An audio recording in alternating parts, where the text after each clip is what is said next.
Welcome to Andhraprabha. నేను తేజస్వి.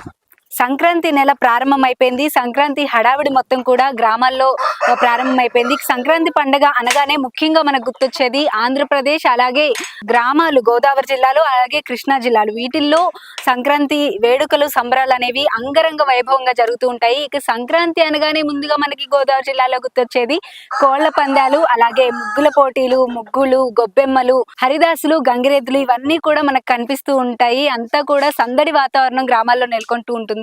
ఇక మొత్తానికి కోళ్ల పందాల దగ్గరకు వచ్చేటప్పటికి ఈ కోళ్ల పందాల కోసం పక్క రాష్ట్రాల నుండి, పక్కన జిల్లాల నుండి, అలాగే విదేశాల నుండి కూడా చాలా మంది పర్టికులర్ గా ఈ కోళ్ల పందాల కోసమే ఆంధ్రప్రదేశ్ కి వస్తూ ఉంటారు. ఈ కోళ్ల పందాలకు సంబంధించి కోళ్లను మామూలుగా అయితే పెంచరండి. వీటి కోసం చాలా ఖర్చు పెడుతూ ఉంటారు, వేలలో ఖర్చు పెడుతూ ఉంటారు. వాటి కాస్ట్ కూడా అలానే ఉంటుంది. వాటి కోసం చేసే ఇన్వెస్ట్మెంట్ కానీ, వాటి కోసం తీసుకునే కేర్ కానీ, వాటికి పెట్టే ఫుడ్ కానీ అన్ని కూడా ఒక పర్టికులర్ నియమాలతో వీటికి ఫీడ్ చేయడం అనేది జరుగుతూ ఉంటుంది.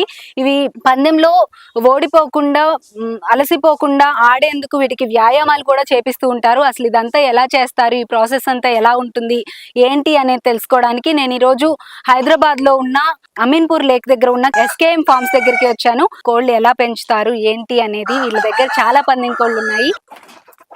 తాడు మీద అంటే ఇప్పుడు తాడు దేనికి కాలుకు కడతాం అనమాట. ఈ తాడుకి కట్టడం దీనికి కూడా కొన్ని ప్రత్యేకాలు ఉన్నాయి.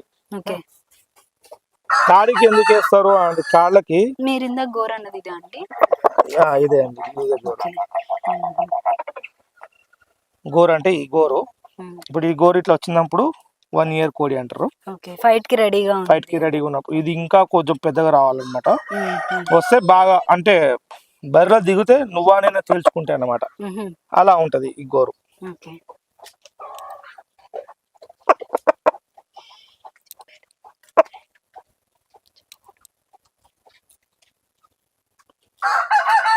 తాడు ఇట్లా కట్టుకుంటారు.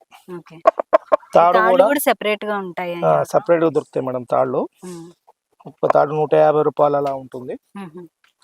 ఇప్పుడు ఈ కోడి కూడా మనం తాడు ఎందుకు వేయాలి అని కొన్ని డౌట్స్ ఉండొచ్చు, ఎవరు క్లియర్ చేయకపోయి ఉండొచ్చు. ఈ తాడు వల్ల వేయడము కత్తి కడతారు కదా, కత్తి కట్టడం వల్ల ఈ తాడేసుకుంటే మనం కోడి గుంజుకుంటా ఉంటది, ఇట్లా గుంజుకుంటా ఉంటది కాళ్ళు. అసలు కత్తి ఎందుకండి, అది కత్తి గీసుకుంటది కదా దానికి. పందాలు అప్పుడు పెద్దలు అట్లా వేసిరండి, మనం ఏం చేస్తాం చెప్పండి. అది అప్పటి నుంచి పందాలు వేసుకునే వాళ్ళందరూ కత్తి కాళ్ళు అన్ని అట్లా వేసుకుంటారు అనమాట.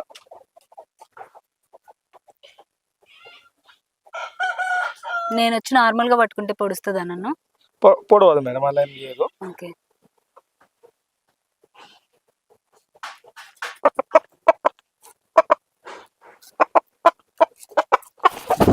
ఇగో చూడండి, ఇప్పుడు ఇట్లుంది కదా,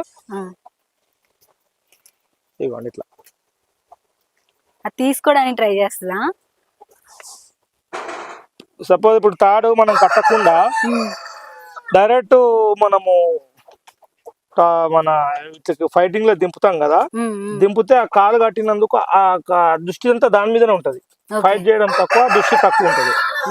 తాడు మీద చేసుకుంటే ఏమవుతుంది అంటే 100% దానికి అలవాటు అయిపోయి ఉంటది ఆ తాడు.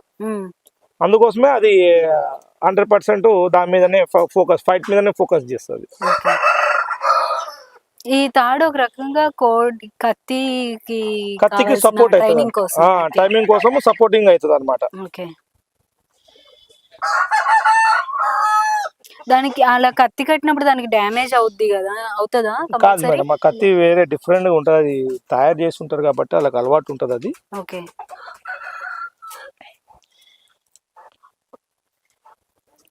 ఇలా డైలీ ట్రైనింగ్ ఏమైనా ఇస్తూ ఉంటారండి? తాడు కట్టి ఇట్లా తాడు కట్టేసి మేము ఒక రాడ్ కట్టేస్తాం అనమాట. రాడ్ తీసుకురమ్మా. ఇట్లా ఏదైనా తాడుకి మేము ఇట్లా కట్టేస్తాం అనమాట. కోడికి ఇట్లా వేసేసి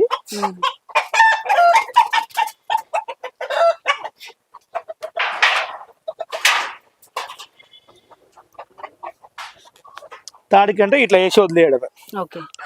అప్పుడు ఏమవుతుంది అంటే కోడికి ఒక రేపు పొద్దున ఫైట్ లో రెడీ కావడానికి సిద్ధాంతం అన్నమాట తాడేయడం. Thank you so much. Keep watching Andhraprabha. అందరికీ కూడా హ్యాపీ సంక్రాంతి.